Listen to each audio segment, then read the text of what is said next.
School makes students poor. PhD stands for poor, helpless, and desperate. The riskiest thing you can do is go to school, learn from a fake teacher, put your money with a financial planner, work hard for fake money, and pay a lot of taxes. What the Federal Reserve Bank, our banks, and our school system's doing is criminal. It's ripping off my generation, ripping off your generation. You know, this is my book, Fake Here. The reason it's fake money, fake teachers, and fake assets is because it all has to be fake. You have to have fake teachers to understand fake money. Then you have to have fake assets to buy those stocks, bonds, and mutual funds, fake assets. But without fake teachers, fake money, you can't do it. One of the best things I had is I went to military school, then I went to flight school. I had such great teachers, you know. All of them could fly. You know, so my flight instructor could fly. What a novel idea. You know, a flight instructor can fly. But when I was in high school, most of my teachers were terrified. They're all cowards, you know. Job security, don't make mistakes. Just memorize the right answer and you'll be safe. In school, they compensate for a risk by telling you to memorize the right answer. So in other words, these kids leave school thinking, oh, if I know the right answers, then there's no risk. And it drives old guys like me crazy. Because everybody's talking about millennials. What's wrong with them? You know, millennials are the most highly educated generation in history. They know all the answers, but they're afraid of doing anything. You know, the biggest complaint about my generation is millennials know all the answers, but they can't do anything. And the reason they can't do anything is because you might hurt somebody's feelings, you might make a mistake. You know, this just keeps you guys just trapped in this little box. Education is more important than before, but you gotta be careful what you're learning. That's why I wrote the book, Fake Money, Fake Teachers, and Fake Assets. Don't listen to fake teachers. Yeah, I have a friend, he teaches entrepreneurship at UC Santa Barbara. And I call him up and I say, how in the world can you teach entrepreneurship? He says, well, I have a master's degree. I said, ask the question again. What gives you the right to teach your entrepreneurship? He says, I have a master's degree in entrepreneurship. And I say, hey, Doug, you and I have been friends for a long time. You've never started a business. You're a fake teacher. He goes, but I have all the answers. I said, yeah, but you don't know how to start a business. Some of the biggest fake teachers are those financial planners. They're telling you, to save money. Why would you save money when the government's printing money? Then they tell you to invest a little long-term in the stock market. And you guys know the stock market is ultra short-term. There's high-frequency trading. Today, long-term is a split second. But they're telling you, guys like my generation, to keep your money in the stock market for 40 years, and you have nothing left at the end of it. And you look at all the pensions of the school teachers, firefighters, and all the guys with 401ks. They're all bankrupt because Wall Street stole their money from them. You know? And the Federal Reserve Bank, they're run by PhDs, like my poor dad. And PhD stands for poor, helpless, and desperate. The Fed has not been right in years. Everybody worships the Federal Reserve Bank. They're the guys stealing from our pension systems. It's horrible what's going on because we have all these PhDs, poor, helpless, and desperate people who are risk averse. My rich dad always said, never say, I can't afford it. And it was my rich dad and many of my teachers subsequent to that. They said, lazy people always say, I can't afford it. I don't have the money. That's why they're poor. They have a poor mindset. So instead of figuring out how to raise money, it's just really easy to be a loser. And I call them losers. It pisses them off. Because we all have the power, if we wanted to not be poor if we learned how to raise money. My poor dad, my PhD father, he always said to me, he says, I'd be a rich man if I didn't have you kids. And I said, well, Dad, not my fault you had kids. I just can't afford it because I have kids. And the more he said that, the angrier I got. So when I met my rich dad at age 9, he says, well, that's why your old man's poor, because he's lazy. He thinks his PhD is going to carry him. He says, everybody can say, I don't have money, I can't afford it. He says, that's why he's poor. He's lazy. Over my lifetime, most of the projects I've started, I've never had any money. I like not having money because it forces me to think. I get creative. I have to educate myself. I have to talk to rich guys. Hey, how'd you do this? How'd you do that? How'd you do that? And what has happened to me, I mean, I just turned 72. I've never needed money. Because if I need money, I figure out how to raise it. It's easy to say I can't afford it. All the poor people say I can't afford it. All the poor people say, well, it's taxed the rich. All the poor people are saying, well, give me a free education, free food, free schooling, free manicures, free pedicures. There's laziness, my opinion. Only lazy people use their own money. And that's what really pissed off a lot of people out there. You calling me lazy? I said, yes, I am. Because you're the same type of person who will say, I can't afford it. I can't do that. That's the problem. It's up here. Most of my family say, well, I can't afford it. My father taught me to say that. My mother taught me to say that. My rich dads would never say that. The number one way to raise income is sales. They teach you sales in school. But if you work for a network marketing company, you learn sales. So that's why President Trump, I know people hate Trump, they hate me too. But President Trump and I are the only people that recommend network marketing. Because in network marketing, you have to go through your fear and you have to learn how to sell. The reason I'm an entrepreneur is I know how to make money. I know how to acquire assets. I know how to use debt to acquire assets. That's real financial education, not the garbage you're teaching in school. Let me say it one more time. If you're going to be an employee or a doctor or a lawyer, then traditional education is really important. If you're going to be an entrepreneur, you don't need to.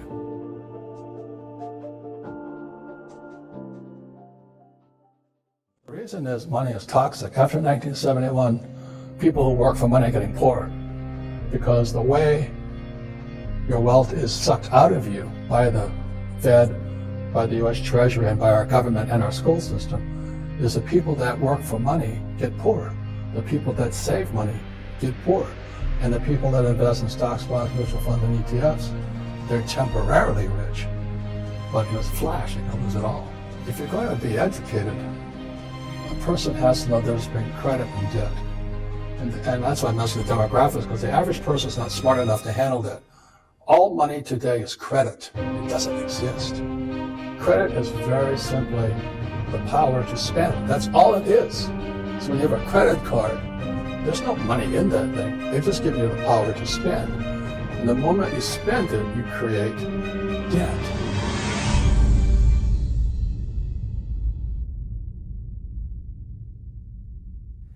Hey everyone, this is Stefan from Project Life Mastery, and I'm here right now with Robert Kiyosaki, the author of the #1 personal finance book of all time, known as Rich Dad, Poor Dad, a book that changed my life. I know many of you guys know of that book and probably read it. Today we're going to dive a little bit into Robert's story and also talk about his newest book called Fake Money, Fake Teachers, Fake Assets, How Lies Are Keeping the Poor and the Middle Class Poor. So Robert, thank you for taking the time. Thank you. Do you mind sharing with my audience a little bit about your story and about yourself and the Rich Dad, Poor Dad story? Well, Tatiana wants to know if it's a fake story. No, it's a real story. No, I grew up in Hawaii. I'm fourth generation Japanese American. My poor dad was the head of education for the state of Hawaii, PhD, Stanford, University of Chicago, Northwestern. But I call them, I used to say PhD stood for poor, helpless, and desperate, because our schools teach us nothing about money. So when I was 9 years old, I just raised my hand and I asked my teacher, because I went to a rich kid's school. I was a poor kid, I went to a rich kid's school. And I wanted to know how come they were rich and I was poor. And the teacher said, well, if you stay in school, you'll be rich. I said, don't BS me. I mean, my father's a PhD and he's broke. And she'd go, no, you stay in school. I said, no, don't lie to me. So I kept raising my hand and she finally blurted it out. She was like church lady on Saturday Night Live or something. She goes, the love of money is the root of all evil. And they said, maybe evil to you, but I'd like to have some, Yeah. So it's a lot of that attitude. And so I went home to see the old man, poor dad. He's a good man, 6'4" for Japanese, is fairly tall. Good father, great husband, but he knew nothing about money. And so I kept asking him, when are you going to teach me about money? When's the school going to teach us about money? Then he blurted it out too. He says, I can only teach what the government lets me teach. And money is not one of those subjects. And that was kind of like my first wake up that education was brainwashing, I can say. So I never did well in school. I have a college degree. I went to a very good school, did all the stuff, but I didn't learn anything about money. And I just started studying with my rich dad when I was 9. And he taught his son and me, my best friend, about money playing Monopoly. And so we all know the formula for great. There's many formulas. There's a million ways you can go to heaven. There's so many ways you can get rich today, so many. And but there's also more ways you can go to financial hell also. And so anyway, he just taught me playing Monopoly. So today I own 7,000 rental properties, 5 hotels, oil wells. All I do is play Monopoly. So it's not that hard to be rich, but you have to have good teachers. And as you and I know, there's a lot of fake teachers out there. So that's why I wrote the book Fake, is because our school system's fake. We have fake money. The Fed prints as much as they want. And we have fake assets, stocks, bonds, mutual funds, ETFs. I don't touch that stuff. But the average person should. But I don't save money, and I use debt to get rich. I also, in Fake, I read about the infinite return, whereas the higher your financial IQ, you don't need money. So if you need money, you're not using your brain or something, because it doesn't take money to make money. And that's one of the biggest lies they tell you. So since 1973, I've not had to, I use debt, I use my own money. I just borrow money to get rich. And this guy's like Dave Ramsey, a good friend of mine, and he says, live debt free. Well, that's good advice for his audience. That's why I was asking, who's your demographics? Are they smart, they're stupid, they're rich, they're poor? Are they educated, not educated? But so many people want to get rich, but they have horrible teachers. And then they work for fake money. The US dollar is fake. They print trillions of it every month or day.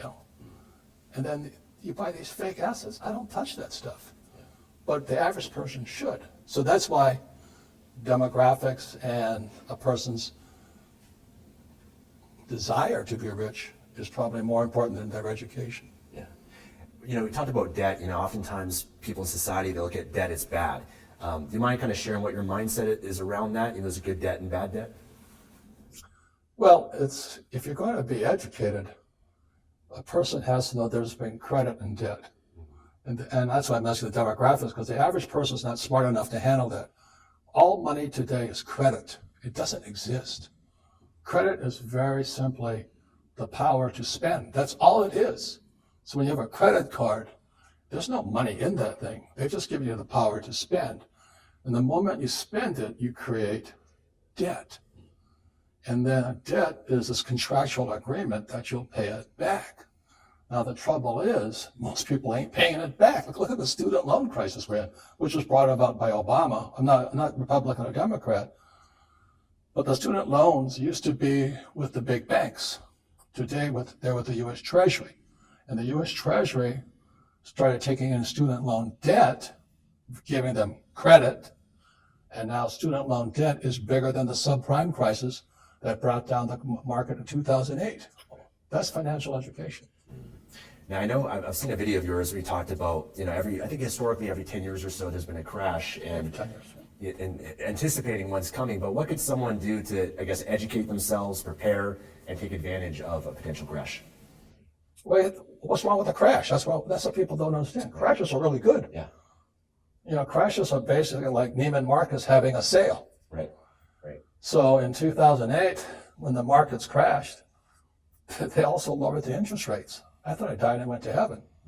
That means I get my debt cheaper. Yeah. So when the markets crashed, my partners and I borrowed $300 million and we bought more property. Wow. And so 10 years later, we're now almost 600 million in debt. We just passed $500 million. Right. But we get very rich off of debt. Right. But that takes financial education. That's why I created the cash flow board game. Yeah. Cash flow is the only board game that encourages you to use debt. If you don't know how to use debt, then follow Dave Ramsey's rule of live debt free. Yeah. Or Susie Orman. So the good debt is the debt that makes you money? More than that. Debt. Debt is power. Yeah. Money is credit today. Yeah. 1971, when Nixon took us off the gold standard, the US dollar became credit or debt. Yeah. And the average guy doesn't know that. Money doesn't exist. It's only up here. So what are some of the key mindset differences you found between the rich and the poor? Well, what was lesson number one in Rich Dad Poor Dad? Rich don't work for money. Right. The reason is money is toxic. After 1971, people who work for money are getting poorer.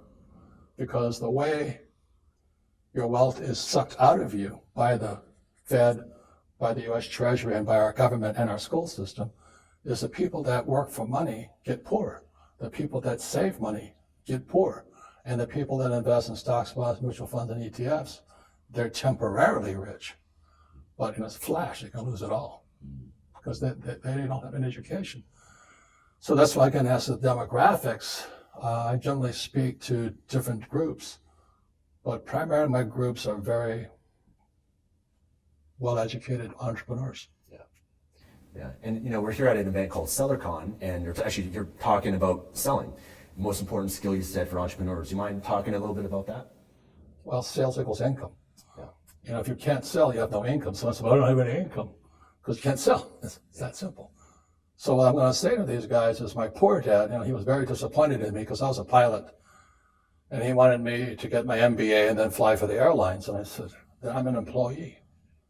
And then I wanted to become an entrepreneur. So my rich dad says, number one skill of an entrepreneur, you got to sell. So the only job I've really had was with Xerox. And because Xerox had a sales training program, that's the only reason. So I became number one in sales for Xerox. And then I quit and started my first business, which was the nylon and Velcro surfer wallet business. And I sold the hell out of that thing. The trouble is I sold more than I could produce, which got me in trouble. So it's good. Listen, So my poor dad was very upset because, you're a salesman. I said, what's wrong with being a salesman? He says, salesmen are crooks. That's the academic teacher, the elite academic mentality. And I said, well, and that's what we're at war today with the elites, who are the real crooks, like the Clintons, Obamas, and those guys. Then you got my buddy Trump, who's hated. He shouldn't say what he says, right? But that boy knows how to sell. That's why he's winning. Although I hate it. Yeah. I'd love to talk to you. There's so many different investment vehicles, and you love real estate. You mind talking about? No, I don't love real estate. That's the mistake people make. I love debt and taxes. Okay. If I have real estate, I can borrow as much money as I want, and the more I borrow, the less I pay no taxes. Right. So it's not real estate, it's just debt and taxes, because money became debt or credit in 1971, and the more debt I have, the less tax I pay. It's just it's the law. And so, people say you can't do that. I say, no, you can't do that, but I can. Right. And that's the difference. So it's not that I love real estate. I just love debt, and I don't want to pay taxes legally. Right. Trump doesn't pay taxes either. That's why he won't show his tax returns, because the American people go nuts. Right. So I'd love to, ask you about your new book. What inspired you to write it? Well, fake is really the graduate school for rich dad, poor dad. That's why the market is very small for fake. It's a little bit more sophisticated. And fake starts in 1972. I was flying off of Vietnam, and Nixon took the dollar off the gold standard. So my co-pilot and I decided we'd go look for gold. We didn't know what gold was. Americans had never seen gold. So we flew behind enemy lines, which proves Marines aren't that bright. And we went to a gold mine to buy gold. And this little Vietnamese woman, I don't think she went to Harvard or anything, but she wouldn't discount the gold. So let's say gold was $50 that day. It was 35 a few months earlier. So it was going to 50. And so I said, I'll give you 40. She says, get out of here, And I realized something. She was teaching me. She was one of the best teachers I ever had, because she was teaching me about money. The same lessons my rich dad was trying to teach me. That money is fake. Gold is real. So anyway, we almost got captured that day. But anyway, our carrier then sailed to Hong Kong, and I bought my first piece of gold. And this was 1972. And I paid about $50 for it. And today that Krugerrand, the South African Krugerrand, is worth $1,500 or $1,450 today. So did the Krugerrand get bigger, or did the dollar go down? Do you know what I mean? Yeah. So ever since that day, I just saved gold and silver. And I call gold and silver God's money and the US dollar fake money or fiat currency. Now there's cryptocurrency, Bitcoin, and that's going to cause, I'm not an expert at Bitcoin because I don't have to be, because I don't need money, but it's going to cause havoc because it's going to give the Fed a lot of trouble. because a lot of people are shifting to crypto right now. So everybody can make crypto. I don't know what the big deal about it is. You know, you can just produce your own now. So they're competing with the Fed and these guys. So that's what Fake's about. But the most important thing in Fake is I write about the tax law, which most people don't know about. But I also write about how I create infinite returns. I don't need money. And so and that's what the financial education I went through is I can go anywhere and make money using debt. I can use other people's money. So since I don't need money, I save gold and silver. And that's kind of my MO. And I don't touch stocks, bonds, mutual funds, and ETFs because that's amateurs' money. Right. Only amateurs touch that stuff. And that's why I stay out of it. Not, if you don't know any better, stay in it. You know? It's fascinating. So we'll make sure to link to Fake as well as other books from Robert and his cash flow game too, because that's one of my favorite games I've played. But we'll link all of that below. So make sure you guys check out his books on Amazon. We'll link to his website, Robert's YouTube channel as well. But Robert, thank you so much for taking the time. No, thank you for doing what you're doing. Really appreciate it. It's nice to see the young guys coming out. You know? Yes, trying to share the message. So thank you guys so much for watching. If you guys enjoyed this, give this a thumbs up, and we'll see you again in the next video. They don't want what we know out there. You'll never get this on CNBC. But our school system will never tell us that, because they're part of the process. Fake money, fake teachers, fake assets.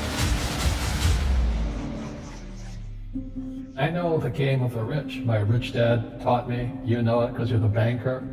The bankers and the rich play is different than what they teach you in school. All over the world, what does school teach you about money? And the answer is nothing. And that's not a mistake. That's not an accident. I knew that. Most people know that. The way to keep the poor and middle class working hard is never teach them what the rich know. So if you read Rich Dad, Poor Dad, which came out in 1997, it's what the rich teach their kids about money, the poor and middle class do not. Poverty hurts. I mean, I don't like it. And I don't like that our academic system's so corrupt. You know, we know the banking system's corrupt. We know politics is corrupt. But academics is just as corrupt. I mean, one thing if it's the banking and the politics, but this is where we send our children and we trust them to do the right things for them. And yet they're being not taught something so fundamental. Like you asked your dad when you were a kid, Dad, you asked your teacher, when are you going to teach us about money? And it was just Never. never. And that never will. You know something. What do you know? Share it. What is financial education? It's not get a job, work hard, save money, and invest in a well-diversified portfolio of stocks, bonds, mutual funds, and ETFs. The financial industry is two things, debt and taxes. It's 1971, Nixon took the dollar off the gold standard, and the US dollar became debt. And we still tell kids to go to school, get a job, work hard, save money, and get out of debt. Now, who tells them to do that? That's the most ridiculous thing there is. The book starts and it says, lie number 1, saving money will make you rich. Yeah, it never will. You know that. All taught that as kids. Why would you save it and why would you work for it if they can print it and faster than you can work for it? Why do you keep saving when they're printing it? The rich don't work for money. Don't you touch that stuff. It's very subtle, right? Yeah. They don't say, I'm going to train you to be a worker bee the rest of your life, but they educate you in a way where that's what you come out. Right. What what was he trying to do those first few months where you were working for him? What was he trying to get across to you? Because he taught you the hard way about money. And she says, if you're going to be successful in your life, you've got to find the best teachers. And a great teacher is somebody who comes from the inside, not the outside. But in school, you don't know if your instructor is for real or not. That's where the fake teacher comes from. I said, I want you to teach me about money. So he said, why should I teach you? He said, but if I teach you, you work for me for free. And I said, why for free? My poor dad went nuts. He says, if I pay you, you think like an employee. Your brain will change. If you learn never to work for money, you'll be a rich man. And this is powerful. Once you give someone a paycheck, their brain turns off. Right. Because it's And then the promise of a pension right, and job security. which is kind of a paycheck in disguise. Correct. After you stop working, give the man a fish, eats for the day, teach him to fish, eats for a Correct. lifetime. And most poor people confuse assets for liabilities. They think their home is an asset, it's actually a liability. Right. An asset is a noun, like a house. Cash flow is a verb. So to understand if it's an asset or liability, it takes a noun plus verb. So if the cash is flowing out of your pocket, it's a liability. If the cash is flowing into your pocket, asset, verb, it's an asset. So I own 7,000 rental properties. Those are assets. Every month, the cash flows in. Whereas many people have a big house on the hill and the cash is flowing out. Right. And they're going broke. Right, it's like a frame of mind. The other thing the poor don't understand is the number one expense for most people is taxes.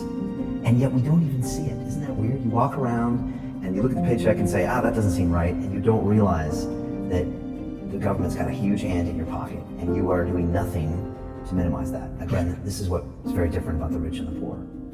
The rich don't work for money. His number one expense is tax. See, there's three kinds of income: earned, portfolio, passive.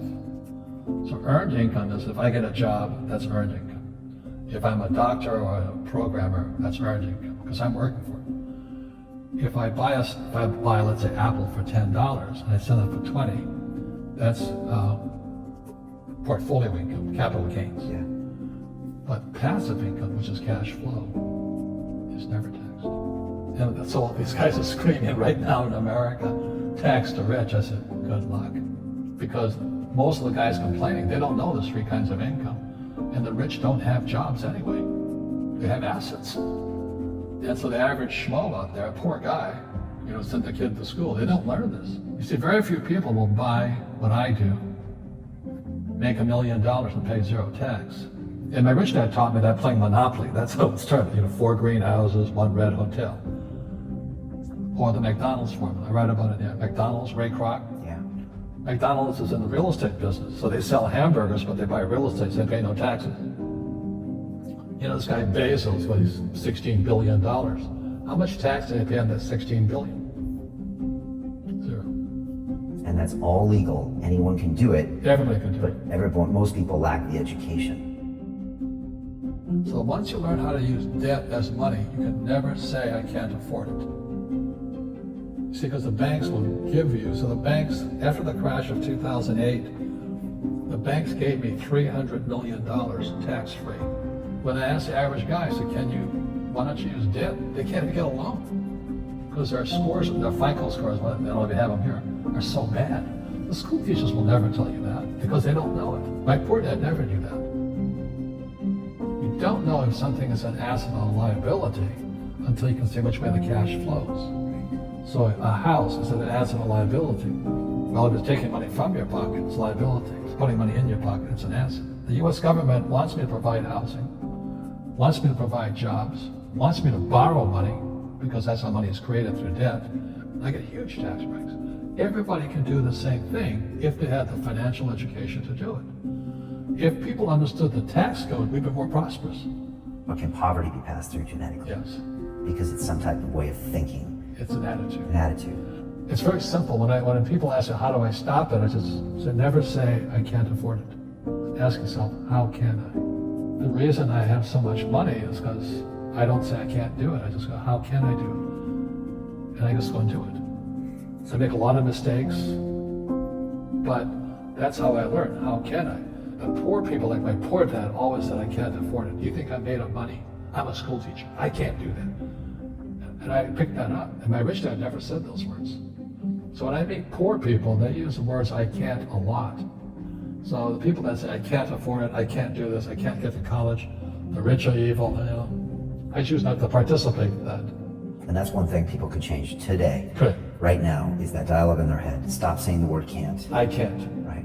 So how can How can I? Especially as in, I can't afford it. How can I afford that? Right. Because that opens them up to looking at it as an investment to a greater future. I? Right. Like when I borrowed $300 million, I couldn't do it until I went to ask. And I got turned down so many times. I said, and every time I showed the banker my financials, and he'd go, sorry. I said, look, do me a favor. Why did you turn me down? And he'd tell me, this is out, the numbers are out here. So if I get these numbers fixed, can I come see you again? He goes, sure.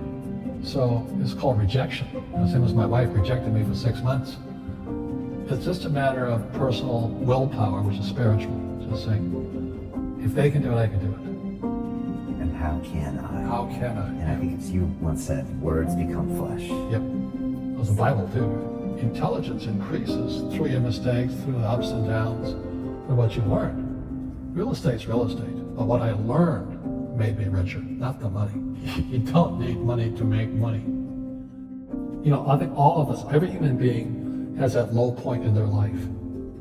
And if they get the message, a new life begins. If they don't get the message, they keep going down. The richer I got was because I didn't need any money. I could use this to make money. But how did I get there? Is I made a lot of mistakes. People are afraid of making mistakes and all this, fear of failing. It limits them. Nice, so very nice. So many people trapped in the same device.